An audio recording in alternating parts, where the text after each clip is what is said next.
La crisis alimentaria global provocada por la guerra en Ucrania va a provocar millones de personas sin alimentos. Además de esto, veremos qué es una recesión, cuándo fue la última y por qué su sombra hace temer nuevamente a los mercados alrededor del mundo. Así que te sugiero que te quedes hasta el final porque lo que veremos te interesa y mucho. ¡Empecemos!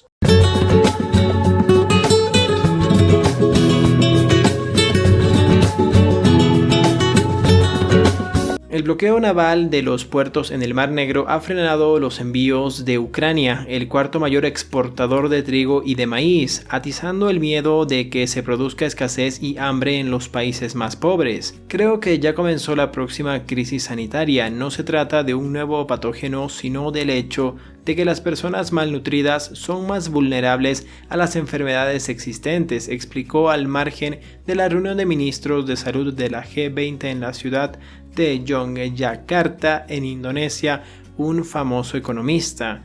Creo que el impacto combinado de las enfermedades infecciosas, la falta de comida y la crisis energética puede provocar millones de muertes, afirmó.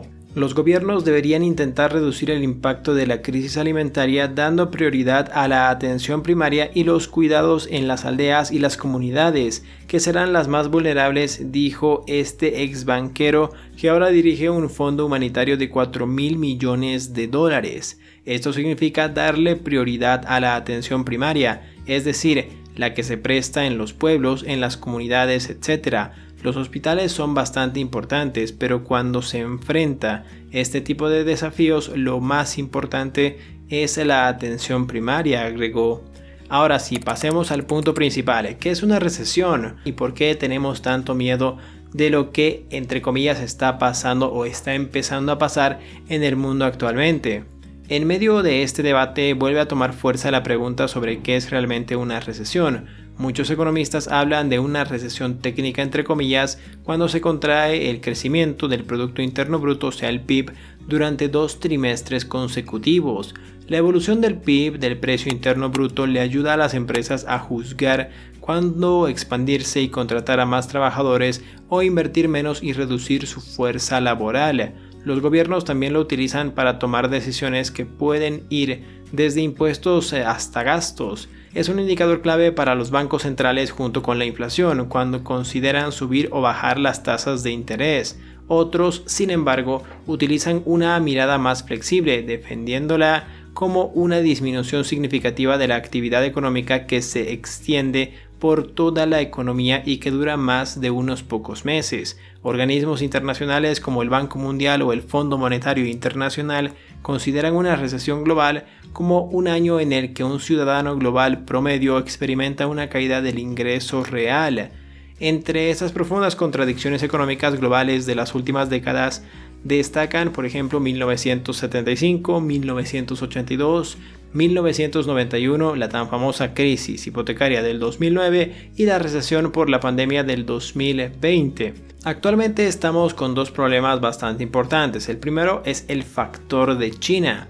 China se ha transformado en la gran incógnita en estos tiempos. El gigante asiático, que representa el 19% de toda la producción mundial, está en la mira de los analistas porque una desaceleración de su economía tendría un impacto directo en el resto del mundo, tanto por su importancia como comprador de bienes y servicios de otros países, como por su rol clave en las cadenas de suministro que abastecen al comercio internacional. El último brote de la pandemia ha provocado severos confinamientos en algunas zonas del país, generando atascos en los puertos chinos y efectos negativos en sectores como el comercio, la industria manufacturera y los negocios inmobiliarios.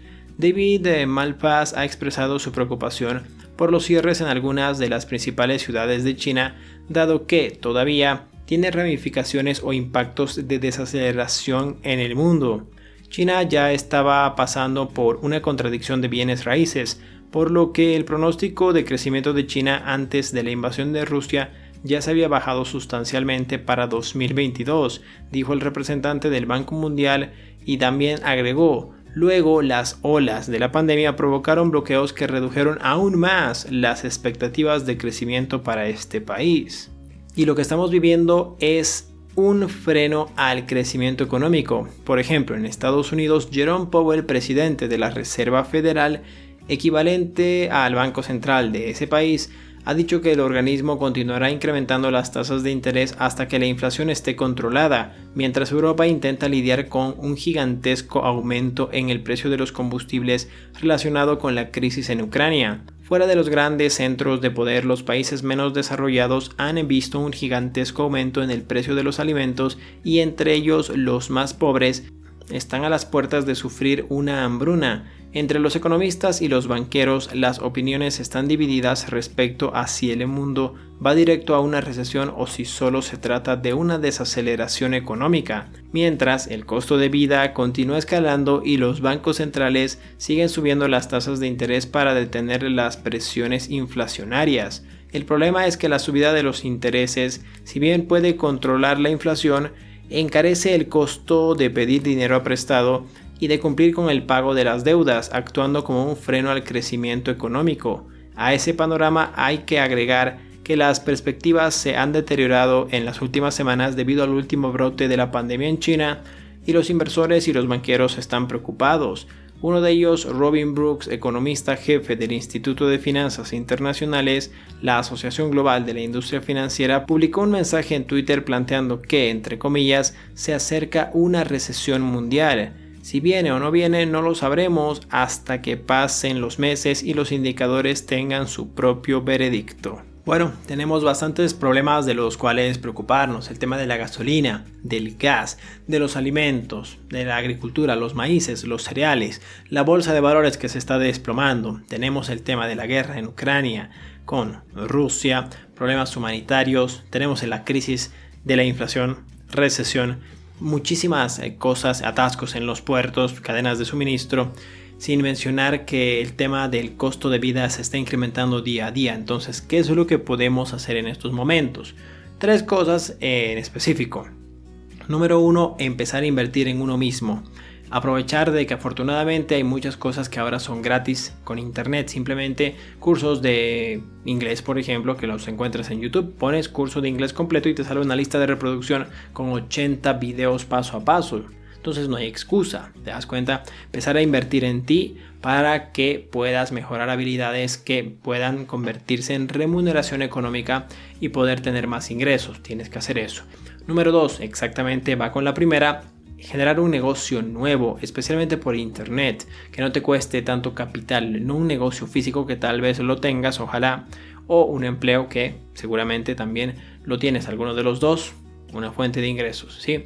Agregar otra fuente de ingresos, ya sea a tu empleo o a tu negocio que tienes actualmente, agregarle una segunda fuente de ingresos a tu familia y a tu flujo de efectivo, ¿sí? Ya sea por internet o lo que tú quieras. Si tienes la oportunidad de hacer un negocio físico, pues yo me iría un poco más por el lado del internet, pero también es aceptable eso para diversificar un poco más. Y número 3, tener tu fondo de emergencias listo para cualquier eventualidad. Recuerda, un fondo de emergencias es todo lo que gastas en un mes para sobrevivir, es decir, lo básico, comida, el colegio de tus hijos, puede ser luz, agua y nada más. Ningún tipo de juegos, ningún tipo de gasto que simplemente no esté dentro del presupuesto para vivir. Te das cuenta, el cine, ese tipo de cosas no entra ahí. Que tengas por lo menos 6 meses para poder... Por lo menos 6 meses para poder sobrevivir. Si es que te botan de tu trabajo, espero que no. O si tu negocio se va en quiebra por alguna recesión que venga, algún problema. Y créeme, esos 6 meses de fondo de emergencia quisieran haberlos tenido muchas personas en la pandemia. Recuerda, eso es bastante importante. Entonces, esas 3 cosas son las que te recomiendo el día de hoy que lo hagas. Les agradezco mucho por quedarse hasta el final del video y compartir un poco conmigo en comentarios qué es lo que opinan sobre la recesión, cómo está el tema de los alimentos en su país. Por favor, déjenmelo en los comentarios.